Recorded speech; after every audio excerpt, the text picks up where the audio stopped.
Let us talk about this weird or strange phenomena that Pakistani men uh, cannot go on with their liking for literature even after getting married.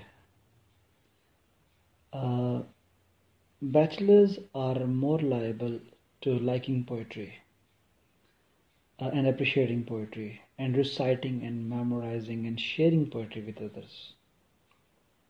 Whereas, conversely, the married men are less likely to read, appreciate, share, recite, memorize, or discuss, for that matter, the aspects of poetry.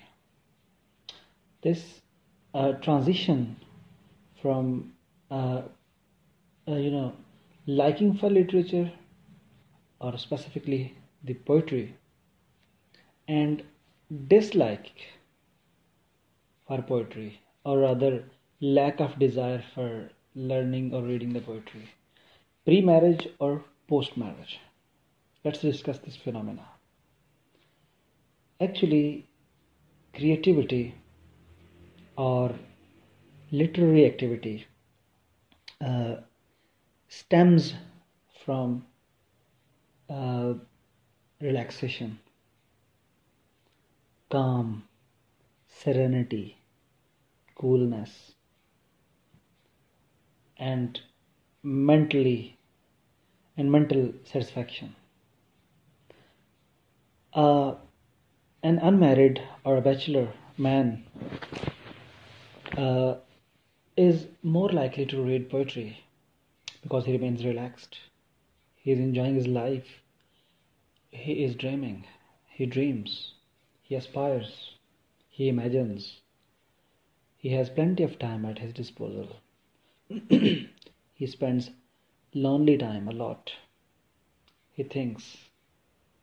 He visualizes. And he has many distant feelings of love. As soon as he gets married, first of all, that loneliness, that satisfaction, that calm, that serenity skips his life to some extent. Let us try to delve into the reason for this. The fundamental prerequisite of after married life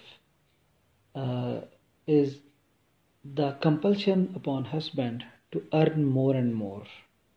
Especially Pakistani husbands are supposed to do an extra mile to fulfill the cherished desires of their wives or wife.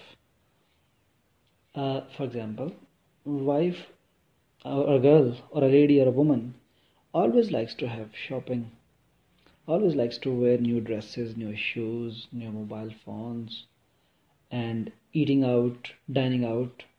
So it puts immense economic burden and pressure upon the husband.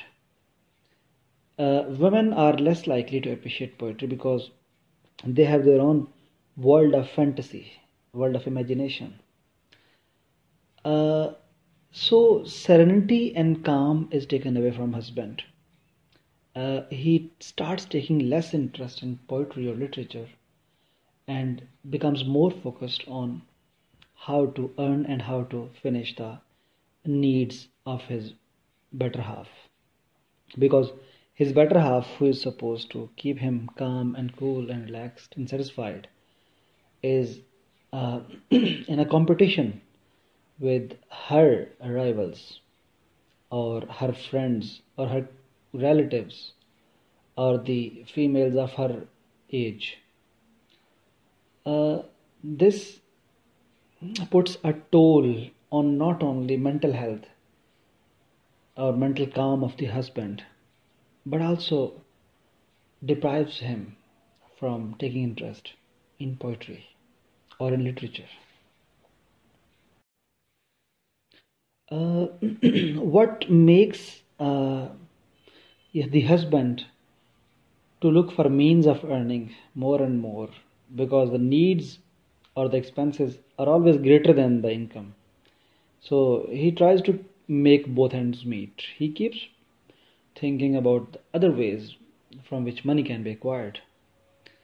Because the husband always tries to keep his wife happy, so that there should be no complaint, so that she should not be taunting him if he failed, God forbid, if he failed to fulfill her desires or requirements. She might taunt him, and husband does not like to listen it.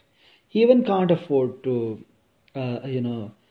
stiffen his relationship or lose his relationship, because he lives in a society which has some taboos.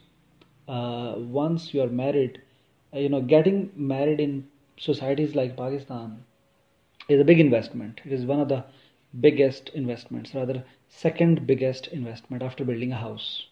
The second biggest investment is to get married in Pakistan, where the husband is required to, put on some gold ornaments to the wife, and invite a lot of members of society at his wedding reception. So he starts living in a compromised relationship where he tries to serve the interests of his wife, which are mostly financial interests. Alongside that, she also has social interests, like she wants to spend all her time with her husband, who is also already short of time because of trying to get more and more money. In this way, the husband loses social relationships with other people. He starts spending most of his time with his wife, and hence social relationships of husband lost, mental harmony of husband lost, taste for literature of in the mind and heart of the husband is lost. When you start having a compromised relationship with your wife, it means you are not, having any inner peace, inner calm, inner serenity. So the love for literature, is gone. And as Voltaire once said that life without literature is death and burial alive. So on one side, husband loses his attachment to literature, and spiritually or intellectually or psychologically he is dead. On another side, he is living a life which is a compromised relationship with his wife. This topic of marital life or after marriage life affecting a husband's mental calm, serenity, and his social values and social relationships and love for literature, all these things are compromised. This topic needs to be delved into further by other writers as well.